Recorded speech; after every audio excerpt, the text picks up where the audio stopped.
On my daughter's 40th birthday, I stood quietly in the kitchen, frosting a lemon cake, the same recipe Vanessa had adored as a child, as the scent of lemon and sugar filled the air. I smiled softly, imagining her face lighting up in delight. But when I presented the cake, Vanessa didn't smile. Instead, she looked me in the eye and said coldly, "The best gift you could give me is to disappear from my life." That night, I sat alone at my dining table, the lemon cake untouched, and in that crushing silence, I made a decision that would change everything. My name is Christine West, and I've always believed that love was measured in acts of service. For decades, I had poured myself into my daughter's happiness, staying up late to sew Halloween costumes, working extra shifts at the hospital to pay for dance lessons, and tucking away my own dreams so Vanessa could chase hers. Widowed young when my husband David passed away from a sudden heart attack, I carried the weight of two parents on my small shoulders, never letting my daughter feel the crushing absence of a father. I still remember the night after David's funeral. Vanessa was only 8, her small face confused and frightened as she asked when Daddy was coming home. I held her close, my own grief pushed aside, and promised that I would always be there for her. "You'll never be alone, sweetheart," I whispered into her hair. "Mom will always take care of you." And I did. I worked double shifts as a nurse, saved every penny, helped with homework late into the night even when my eyes burned with exhaustion.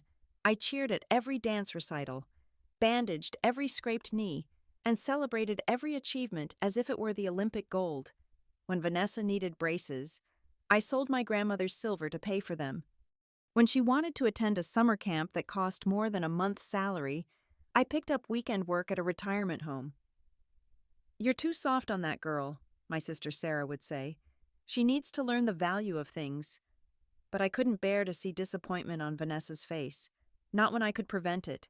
Not when I had promised David I would give her everything. Now at 62, I stood in my own kitchen, the one I had bought with my life savings, spreading frosting over a lemon cake. My hands moved carefully, fingers stiff from arthritis, but still steady. "This will make her smile," I whispered to myself. "She used to love this cake." By the time the sun reached its peak, the house smelled of warm sugar and zest. I changed into my nicest blouse, a soft blue one that David once said matched my eyes, brushed my silver hair, and set the table for lunch. I even arranged fresh daisies in a vase, Vanessa's favorite flowers since she was a little girl picking them in our backyard. The front door creaked open around noon. My heart leapt as Vanessa strode in, trailed by her husband, Marcus, and their 2 children, Zoe and Tyler. "Surprise," I said brightly. "I made you something special." Vanessa froze in the doorway, her expression unreadable. Marcus looked uncomfortable, shifting his weight from one foot to the other. The children barely glanced at me as they shuffled past, eyes glued to their phones. "Mom," Vanessa began, her tone sharp. "What is all this?" "I baked your favorite lemon cake," I said, my smile faltering. "I thought we could have lunch together, just like old times." There was a heavy silence. "Honestly, Mom," Vanessa said, her voice rising, "you don't get it, do you? I don't need cakes or lunches. The best gift you could give me is to disappear from my life." The words struck like a knife. My throat tightened as my world tilted around me. I don't understand," I whispered. "You never do," Vanessa snapped. "You're always hovering, always meddling. I'm tired of it." Marcus shifted awkwardly but said nothing. The children stared at their phones, oblivious to the tension crackling in the air. I felt my hands tremble as I smoothed my blouse. "I only wanted to celebrate you." "Well, don't," Vanessa said coldly. "We're leaving." Before I could respond, they were gone, the door slamming behind them with a finality that echoed through the house. I sank into a chair, staring at the untouched cake, its yellow frosting suddenly garish in the afternoon light. That night, I sat alone at the dining table, I tried to eat a slice of the lemon cake, but found I couldn't swallow past the lump in my throat. The house was silent, except for the ticking clock on the wall. The clock David had hung when we first moved in, promising we would fill this house with laughter and children. I thought about all the ways I had been shrinking myself over the years, giving up my bedroom so Vanessa and Marcus could have it when they stayed over, letting them repaint the living room in colors I hated, allowing them to borrow my savings to buy a second car. It was as if I had ceased to exist in my own home. When had this happened? When had I become a ghost in my own life in the days that followed? Vanessa didn't call. I began noticing other small things I had overlooked before. My favorite armchair, the one David gave me for our 10th anniversary, had been moved to the garage months ago when Vanessa said it clashed with the aesthetic. My mail was opened without my consent. Bills and personal letters alike spread across the kitchen counter. My bank statements showed withdrawals I hadn't made. I walked slowly through my house, touching walls that were no longer the soft cream David and I had chosen 30 years ago. But a harsh gray Vanessa had insisted on repainting to modernize the place. The warm floral curtains I'd sewn myself had been replaced with sterile white blinds. Even my kitchen, once the heart of my home, felt alien. My favorite tea mugs had vanished, replaced with trendy glass cups Vanessa brought in. I had surrendered each small battle, thinking it would keep the peace. But now I realized I had been slowly erased, painted over like the walls, until nothing of me remained in this house. I checked my online banking, something David had insisted I learn before he passed, and discovered Vanessa had accessed my account regularly, taking small amounts that added up to thousands over the past year. Money I had been saving for emergency medical expenses, given how expensive healthcare had become. My heart hammered in my chest as I scrolled through transaction after transaction. $200 here, $300 there, sometimes more, none of which I had authorized. This wasn't just about redecorating or moving furniture. This was theft. I printed the statements, my hands shaking slightly. Then I sat at my kitchen table, or what used to be my kitchen table before Vanessa replaced it with a sleek modern one I found uncomfortable, and began highlighting each unauthorized withdrawal. Yellow marks bloomed across the pages like bruises. The final straw came when I overheard Vanessa talking to a friend on the phone while she thought I was napping. "She should just sign the house over to us," Vanessa said, her voice carrying through the thin walls. "She's too old to manage it anyway. Did you know she forgot to pay the water bill last month? We had to handle it. It's exhausting." I hadn't forgotten the bill. Vanessa had taken it from my mail pile, saying she would help with my finances. My heart hardened. For the first time in decades, I allowed myself to imagine a life that wasn't centered around Vanessa's happiness. A life where I wasn't constantly apologizing for taking up space, for having needs, for existing. That evening, I opened a blank journal I had received as a Christmas gift years ago but never used. On the first page, I wrote, "I have been invisible in my own home, but not anymore." I made a list of everything Vanessa and her family had taken: money, space, respect, and resolved to take back what was mine. The next morning, I visited a lawyer. The offices of Brown Legal Services were in a small building downtown, modest but well-kept. Eleanor Brown, a kind woman in her 50s with salt and pepper hair and sharp eyes, listened carefully as I explained my situation. "I want to update my will and freeze access to my accounts," I said firmly, surprised by the steadiness in my voice. "Ms." Brown nodded, taking notes. "What about your house? You mentioned your daughter and her family have been staying with you." "They haven't been staying with me," I clarified. "They've been taking over. I want to reclaim full control." "Ms." Brown smiled, a small, approving curve of her lips. "You're doing the right thing, Mrs. West. Many women in your position struggle to set boundaries with adult children. Let's start with a financial power of attorney revocation and move from there." For the first time in years, I felt a flicker of hope. The following week, I returned to Ms. Brown's office and signed the papers to freeze my accounts. I also initiated proceedings to reclaim full control of my house, including a formal notice asking Vanessa and her family to find their own housing within 60 days. "It won't be easy," Ms.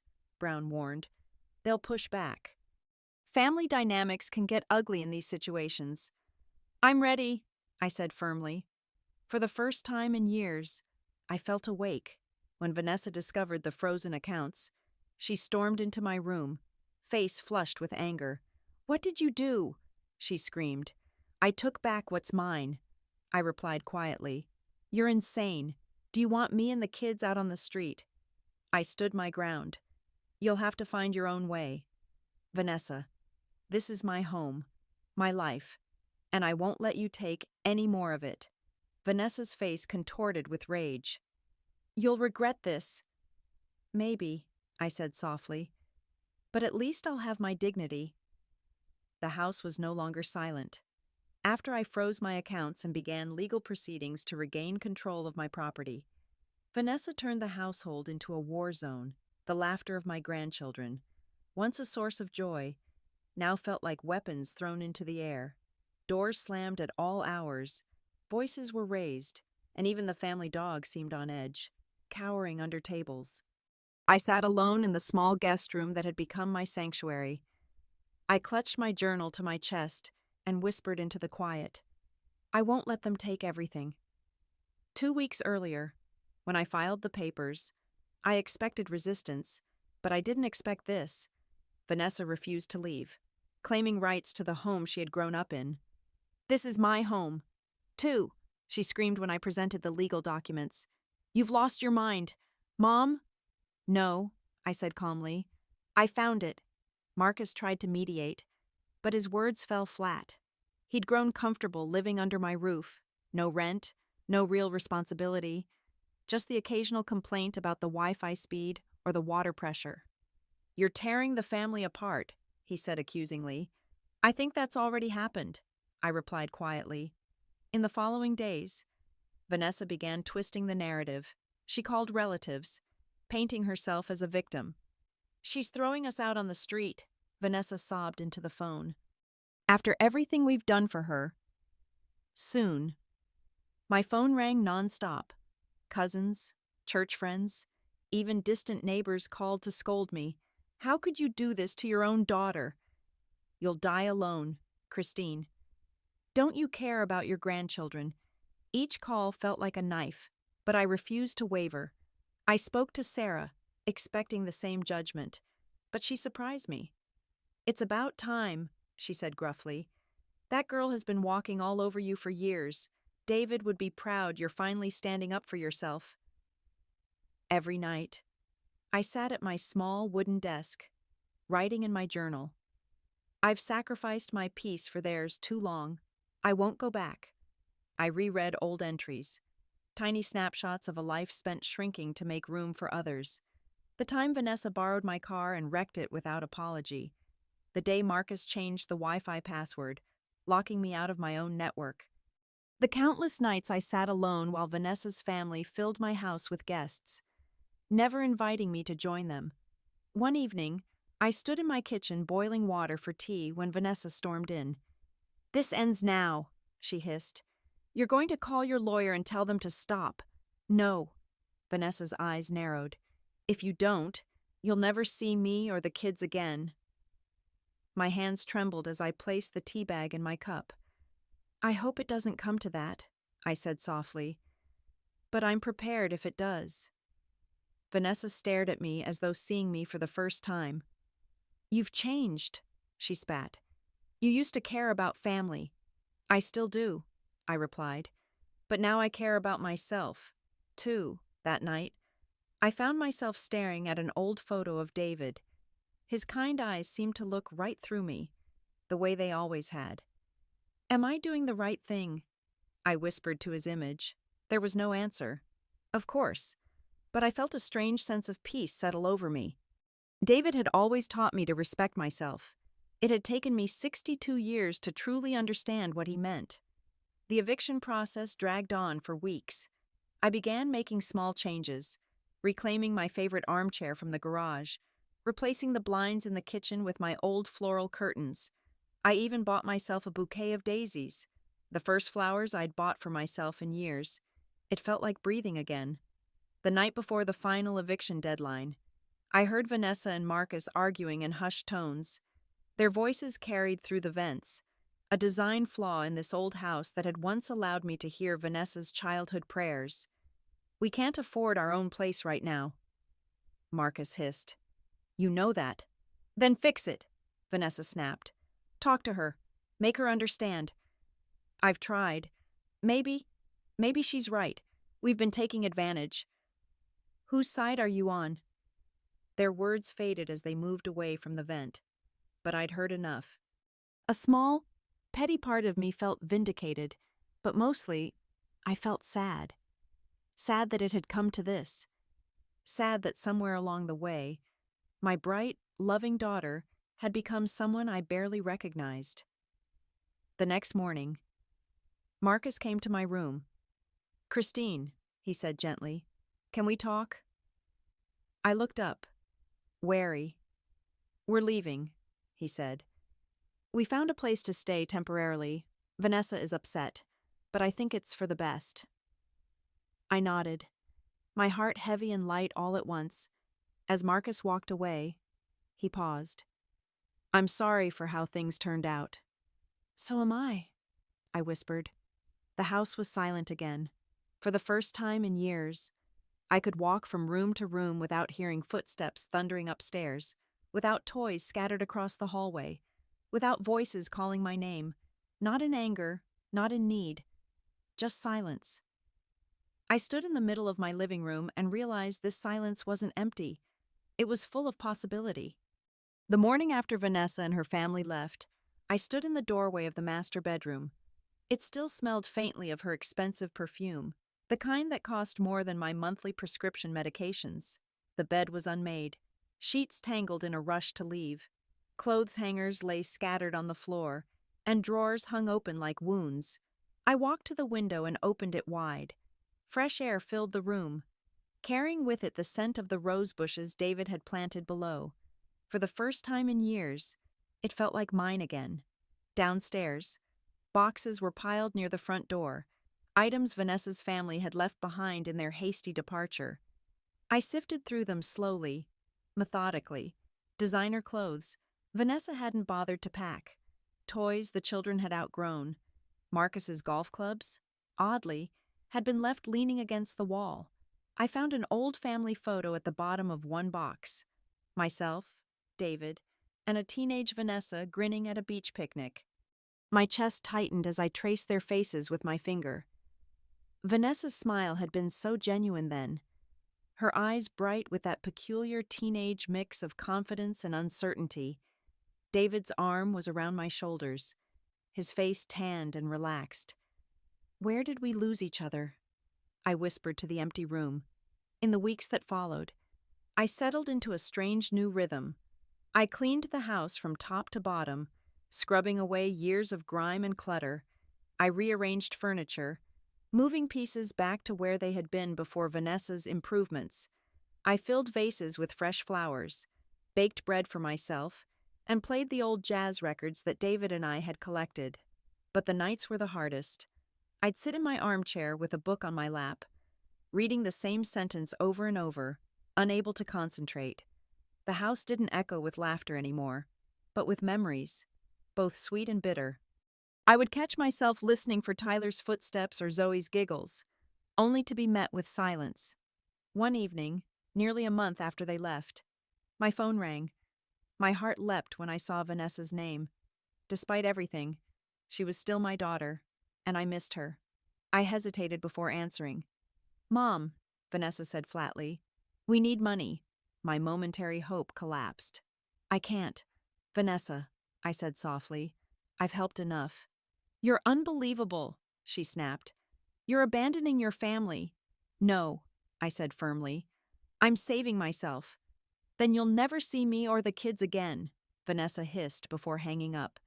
I stared at the phone in my hand, my heart pounding. Was this truly the end? Would I never again hold Zoe and Tyler, never see them grow up?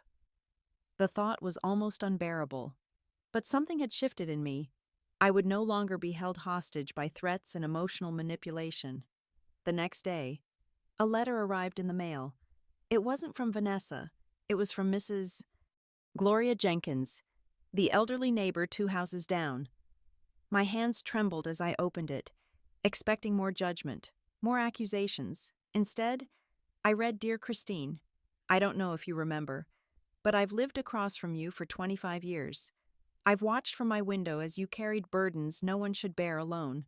I saw how hard you worked to raise Vanessa, how you welcomed her family into your home, and how they took over.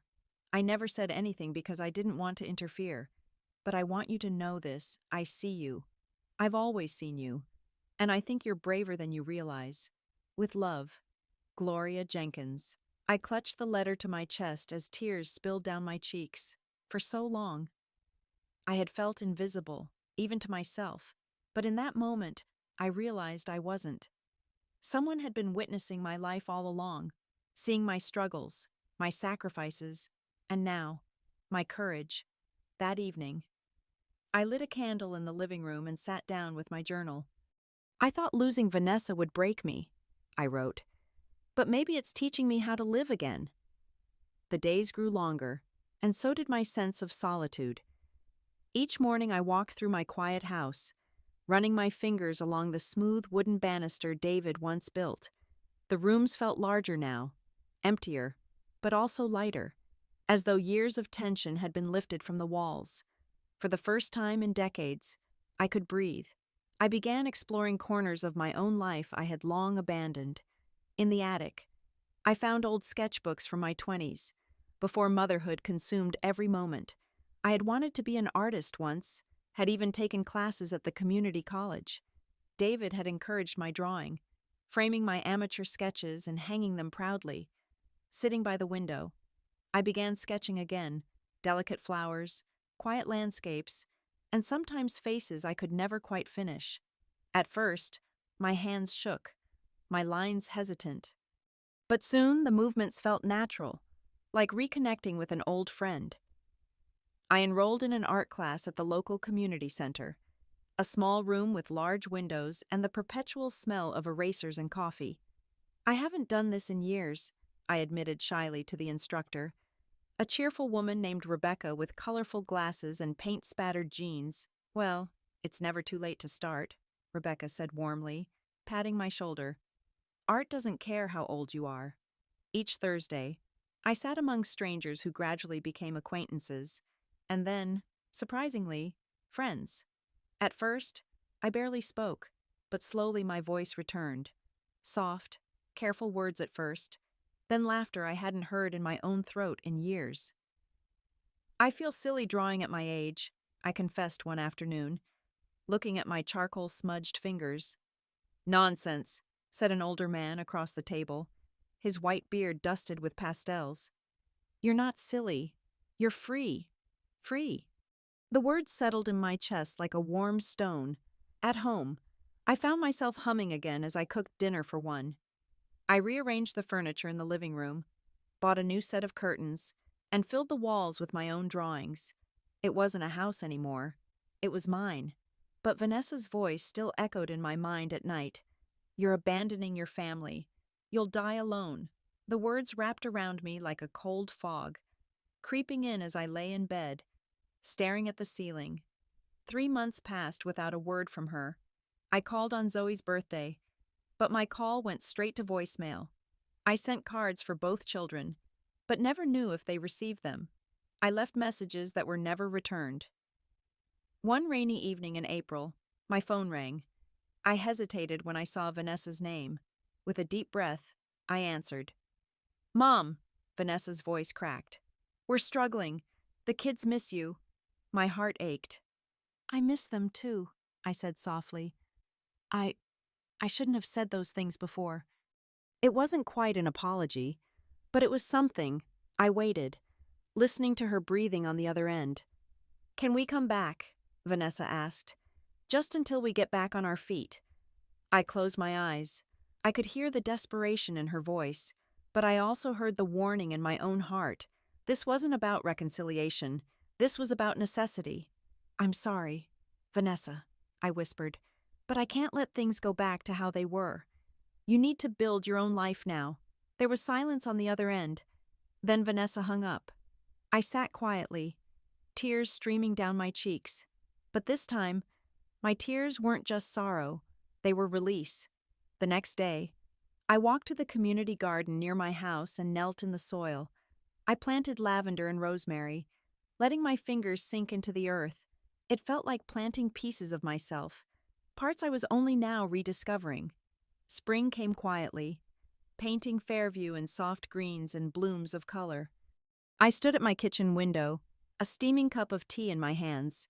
The garden outside was alive with lavender, rosemary, and daisies, all planted by my own hands. For the first time in decades, I felt like I belonged to myself. It had been 3 months since Vanessa's last call. I thought about her often, not with anger, but with a tender ache in my chest. I hoped she was finding her own strength, too. But I didn't regret my decision. For the first time in my life, I wasn't shrinking to fit into someone else's story. I was writing my own. One bright afternoon, I walked to the community center for my art class. I carried a small portfolio under my arm, my latest sketches which Rebecca had encouraged me to display in the upcoming spring showcase. "Are you nervous?" Rebecca asked with a smile. "A little," I admitted, "but also proud." "You should be."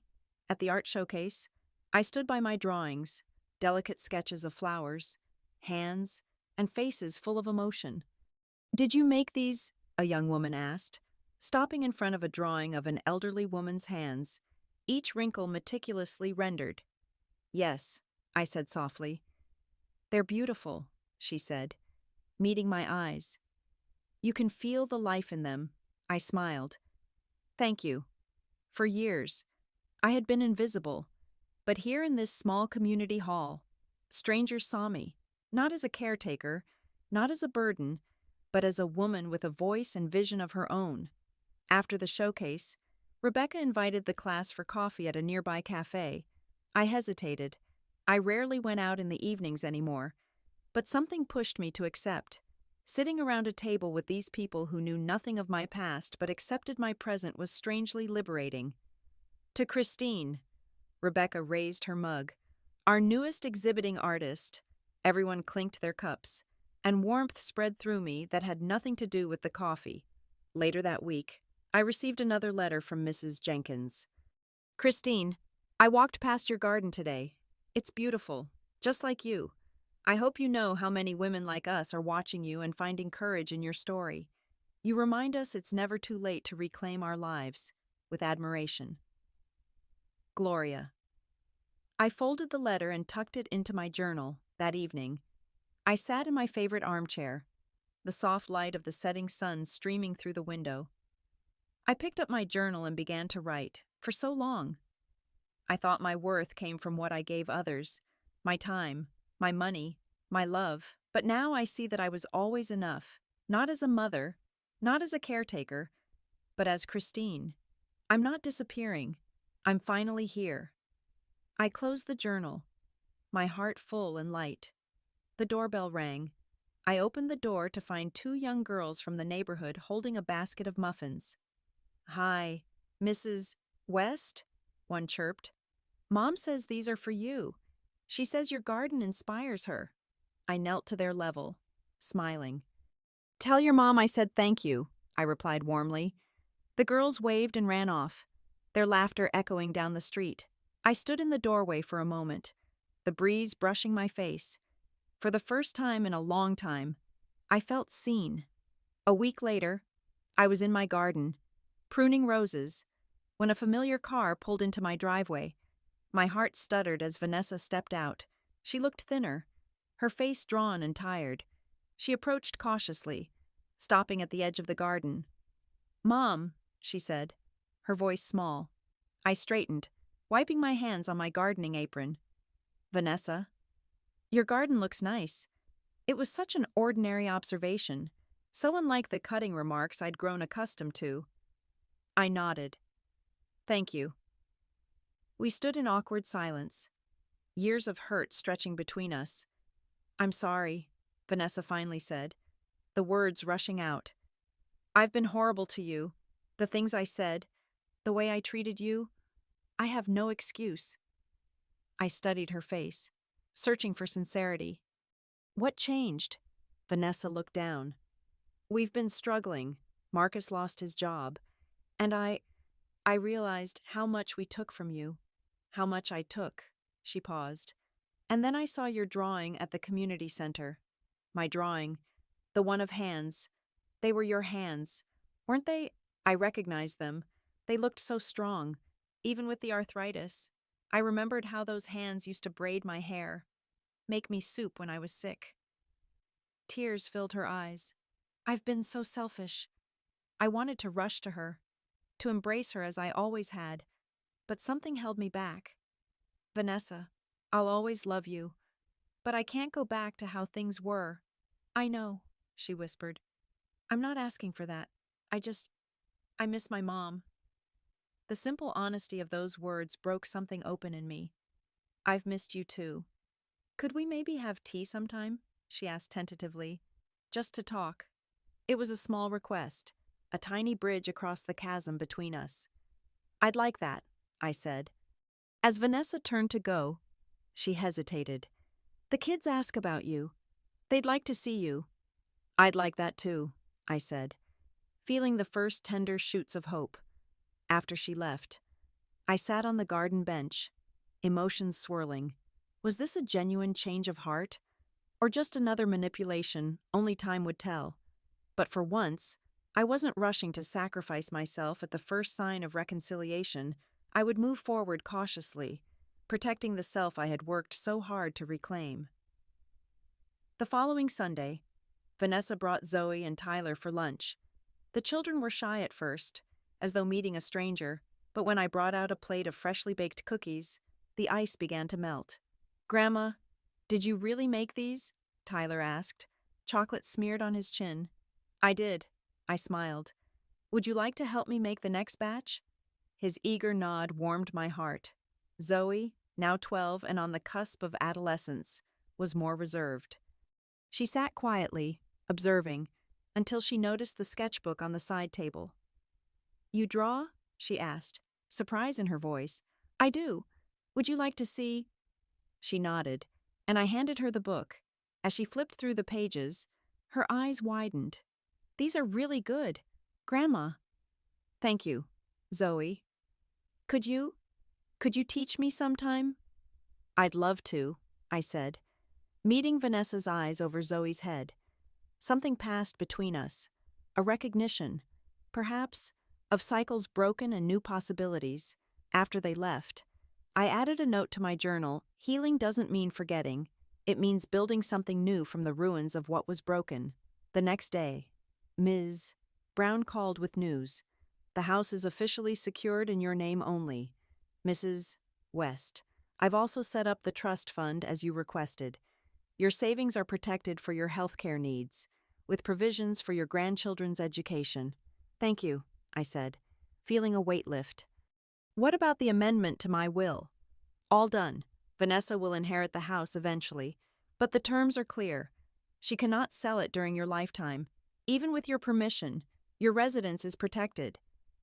It wasn't about punishing Vanessa. It was about ensuring I would never again be pushed out of my own life. That evening, I started a small painting. Not just a sketch this time, but a full watercolor. It showed a garden in bloom, with a small silver-haired figure tending to the plants. Behind her, barely visible but unmistakably there, were 2 children and a younger woman, watching from a respectful distance. I titled it, Boundaries in Bloom, and hung it in the hallway. Our tea meetings became a weekly ritual. At first, they were stilted, full of careful conversation and avoided topics. But gradually, as spring turned to summer, something shifted. Vanessa began to really share about her life, her struggles, her fears. I've started seeing someone, she admitted during our 3rd meeting. A therapist. That's good, I said carefully. I'm trying to understand why I treated you the way I did. She twisted her napkin. I think I was angry at you for a long time. Angry why? Vanessa looked out the window. Because you were so perfect. After Dad died, you never fell apart. You just kept going, doing everything, being everything. I felt like I could never measure up. I almost laughed. Perfect Vanessa. I was terrified every single day. I cried myself to sleep most nights. You did. She looked genuinely shocked. Of course. I didn't want you to see. I thought I needed to be strong for you. So I never learned how to be strong for myself, she said softly. I just learned how to take. The honesty in her words made my heart ache. Had my protection become its own form of harm? As we continued meeting, I began to see how my own choices had contributed to our broken relationship. In trying to shield Vanessa from pain, I'd never taught her resilience. In giving everything, I'd never shown her boundaries. It was a painful recognition, but a necessary one. One evening, Vanessa brought a photo album I hadn't seen in years. I found this when we were moving, she said, placing it on the table between us. Together, we turned the pages, reminiscing about birthdays, vacations, ordinary days made special by David's presence. There was a photo of Vanessa's 5th birthday, her face lit with joy as she opened a gift, a small easel and paint set. You love to paint too, I realized aloud. I'd forgotten. So had I, Vanessa admitted. I haven't done anything creative in years. It's never too late to start again, I said, the words feeling familiar on my tongue.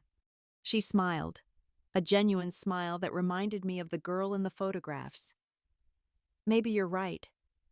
July brought sweltering heat and an unexpected invitation. Marcus, who had found a new job with a tech company, called to ask if I would join them for a weekend at his company's lakeside cabin.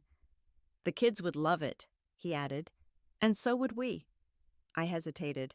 A weekend in close quarters with Vanessa's family felt like a test I wasn't sure I was ready for. I'll drive myself, I said finally, so I can come and go as I need to. Of course, Marcus agreed readily. Whatever makes you comfortable. The cabin turned out to be a charming rustic retreat on the shores of Lake Morrison, about an hour from Fairview. I arrived Saturday morning, my car packed with art supplies for Zoe and a homemade blueberry pie that was Tyler's favorite. Vanessa greeted me with a genuine hug, still somewhat awkward, but warm. We're glad you came, Mom. Marcus waved from the dock where he was teaching Tyler to fish. Zoe emerged from the cabin, already clutching her sketchbook. Grandma, can we go draw the lake now? I laughed. Let me at least bring my bags in first. The day unfolded pleasantly. Zoe and I found a perfect spot on a rocky outcropping where we could see the entire sweep of the lake. I showed her how to capture the play of light on water, the perspective of mountains receding into the distance. You're so good at this, Zoe said, watching me work. Why didn't you start painting sooner? The question caught me off guard with its innocent directness. I did, actually, when I was young. But then life got busy. I had your mom, and worked as a nurse, and there just didn't seem to be time. Zoe considered this. But there's always time for the things that matter, right? That's what you told me. I smiled at having my own wisdom reflected back to me. You're right, I should have made time. But I'm making up for it now. I'm glad, Zoe said, returning to her sketch. You seem happier when you're painting. Out of the mouths of babes, I thought. Dinner that night was a communal affair, with Marcus grilling fish they'd caught and Vanessa preparing a salad. I noticed small changes in their dynamic. The way Marcus thanked Vanessa for her help, the absence of the snippy comments that had once characterized their interactions. This is delicious, I said, savoring the fresh trout. Marcus has been taking cooking classes, Vanessa said with a hint of pride. He makes dinner 3 nights a week now. It's my therapy, Marcus admitted. Cheaper than a shrink. We all laughed, and I caught Vanessa's eye across the table. There was an understanding there, a mutual recognition of how far we'd all come. After the children went to bed, the 3 of us sat on the porch, watching stars emerge over the lake. The silence was comfortable, punctuated only by the gentle lapping of waves against the shore. "Mom," Vanessa said finally, "I've been wanting to tell you something." I turned to her, heart quickening slightly. "I'm seeing a therapist," she said. "Have been for about 6 months now." "That's good," I said carefully, unsure where this was leading. "She's helping me understand some things about myself, about why I treated you the way I did." Vanessa took a deep breath. I was scared of ending up alone, of Marcus leaving like Dad did. "Your father didn't leave," I interrupted gently. "He died." "Vanessa." "I know, but the result was the same. You were alone, struggling. I watched you sacrifice everything for me, and I think I resented you for it, for making me feel like I had to be worth all that sacrifice." I sat with her words, feeling their truth settle over me. How had I never seen this in trying to protect Vanessa from feeling her father's absence? Had I inadvertently burdened her? And then when I had my own family, Vanessa continued, "I think I was trying to take back everything I felt you had taken from me, my independence, my choices. I took your house, your money, your dignity, and I justified it by telling myself you owed me." Marcus reached over and took her hand, supporting her through this difficult confession. "I'm not telling you this to make excuses," Vanessa said, wiping away tears. "Nothing excuses how I treated you. I'm telling you because I want you to know I'm working on it, on myself, and because I'm sorry, Mom, truly sorry." I felt tears on my own cheeks. "Thank you for telling me," I said. "It helps me understand too." We sat in silence again, but it was a healing silence, full of unspoken forgiveness. The next morning, I woke early and slipped out to the dock with my sketchbook. The lake was still, reflecting the pink-gold dawn like a mirror. I began to draw, losing myself in the peaceful scene. "That's beautiful." I turned to see Marcus standing behind me, 2 mugs of coffee in hand. He offered one to me and sat down at a respectful distance. "Vanessa's still sleeping," he said. "She was up late, worried she'd said too much or not enough." I nodded, accepting the coffee gratefully. It was enough, more than I expected. Honestly, Marcus stared out at the lake. "I failed you too," he said quietly. "I saw how she was treating you, and I did nothing.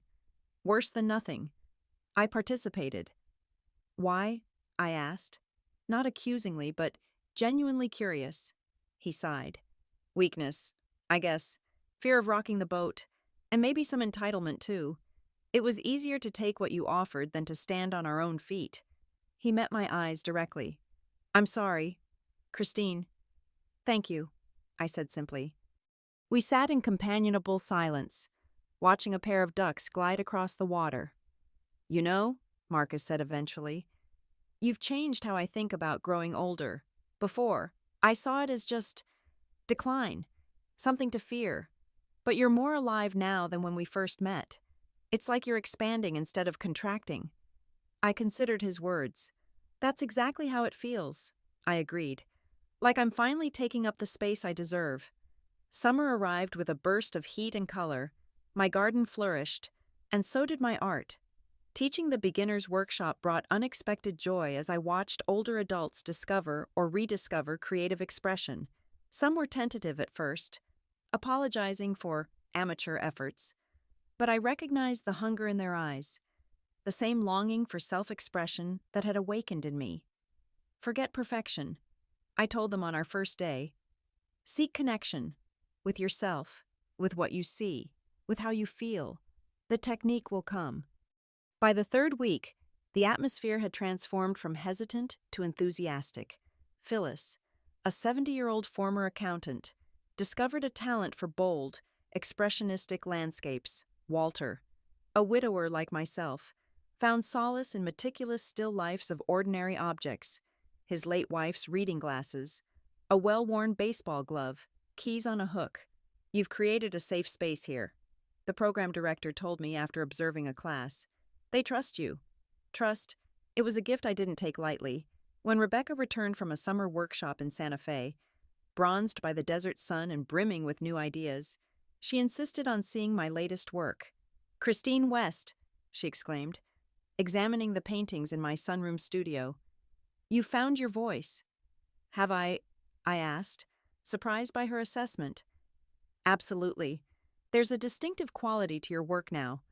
This interplay of light and shadow. The way you render hands, it's unmistakably yours." Her words stayed with me as I prepared for my largest exhibition yet, a featured show at the Fairview Community Gallery in October. 20 pieces, all completed within the last year, would be displayed for 3 weeks.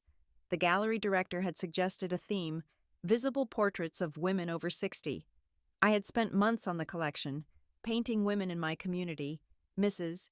Jenkins in her garden, Elaine from my book club with her beloved cello, Phyllis from my art class, hands covered in vibrant paint, my sister Sarah, her face lined but fierce as she trained for her 10th marathon at 68. Each portrait captured not just a likeness, but a life fully lived, a woman who refused to disappear with age. The week before the exhibition, I received an unexpected visitor. A sleek black car pulled into my driveway, and a young woman in a tailored suit emerged. She introduced herself as Natalie Morgan, director of the Westfield Art Center in the city. "I hope you don't mind the unannounced visit," she said. "I saw your work in a small show last month and wanted to speak with you directly." Over tea in my kitchen, she explained that Westfield was planning a special exhibition for Women's History Month titled "Late Bloomers Female Artists Who Began After 50. "We'd like to include your work," she said. "Specifically, your portraits of older women. They're remarkable, unsentimental, but deeply compassionate." I nearly dropped my teacup. Westfield was no community gallery.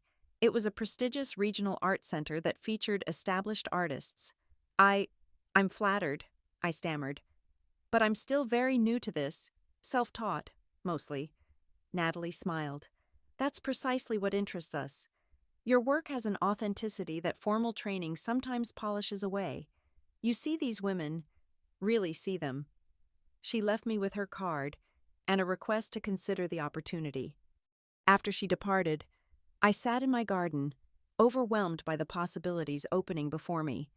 If someone had told me 3 years ago that I would be considering a prestigious exhibition, I would have thought them delusional. Yet here I was. I called Vanessa that evening to share the news. "Mom, that's incredible," she exclaimed with genuine enthusiasm. "Westfield is a big deal. Zoe and I visited there on a school trip last year. I'm not sure I'm ready for something so visible," I admitted. "Isn't that the whole point?" Vanessa asked softly. "Being visible again." Her insight surprised me. "Yes," I said after a moment. "Yes, I suppose it is." "Then you have to do it," she said firmly, "and we'll all be there on opening night." The night of my community gallery opening arrived crisp and clear. I wore a deep blue dress that brought out my eyes and a silver necklace David had given me on our 25th anniversary. Mrs. Jenkins insisted on driving us both, despite my protest that I could manage. "Nonsense," she said. "Artists shouldn't have to worry about parking on their big night." The gallery was already crowded when we arrived. Rebecca greeted me with a warm hug. "Ready to shine?" I nodded, though butterflies danced in my stomach. My eyes scanned the room, noting familiar faces, my art class students, neighbors, friends from the book club, and then, standing near the center of the gallery, Vanessa, Marcus, and the children, all dressed in their best clothes. Zoe rushed over, enveloping me in a hug. "Grandma, this is so cool. Everyone's talking about your paintings." Tyler, looking uncomfortable in a button-up shirt, added, "Yeah, and there's fancy cheese too." I laughed, grateful for his grounding presence. The gallery director clinked a glass for attention and gave a brief introduction, speaking eloquently about the theme of visibility and my journey as an artist. Then she invited me to say a few words. Standing before the crowd, I felt a momentary panic, but then I looked at my paintings lining the walls, all those women who had trusted me to see them, to render their strength and vulnerability on canvas. I owed them my courage. 3 years ago, I began, I was told that the best gift I could give would be to disappear. It was a devastating moment, but also a wake-up call. I glanced at Vanessa, who gave me an encouraging nod. I realized I had already been disappearing for years, making myself smaller, quieter, less demanding, less visible. These paintings are my answer to that. Not just my refusal to disappear, but my celebration of women who remain vibrantly present in their sixth, seventh, eighth decades and beyond. A murmur of appreciation rippled through the crowd. Each woman here, I continued, gesturing to the portraits, has taught me something about resilience, about joy, about claiming space in a world that often looks past us as we age. They've shown me that life doesn't diminish with years. It deepens, grows richer, more complex. As I spoke, I noticed Natalie Morgan at the back of the room. She caught my eye and smiled approvingly. So this exhibition isn't just about being seen by others, I concluded. It's about seeing ourselves, our worth, our beauty, our enduring right to take up space in this world. Thank you all for witnessing that with me tonight. The applause was warm and sustained. As people moved to examine the paintings more closely, I found myself surrounded by well-wishers. The evening passed in a blur of conversations, congratulations, and to my astonishment, red, sold dots appearing beside several pieces. Near the end of the night, Natalie approached me. That was a beautiful speech, Christine, and I'm even more convinced that you belong in our exhibition. Have you decided? I looked around the gallery at my work, at the people engaging with it, at the community that had formed around this act of creation and witnessing. Yes, I said firmly. I'd be honored to participate. Later. As the crowd thinned, Vanessa found me sitting on a bench, taking a moment of quiet. I'm so proud of you, Mom, she said, sitting beside me. Thank you, I replied, realizing how long I had waited to hear those words from her. I've been thinking about what you said, about disappearing. I never really understood until tonight what I was asking you to do. She reached for my hand. I'm sorry. I know, I said, squeezing her fingers gently. We sat in comfortable silence, watching as Marcus helped the gallery staff carefully wrap a sold painting for its new owner. Life is funny, isn't it? Vanessa mused. 3 years ago, everything fell apart. But look what's grown from the rubble.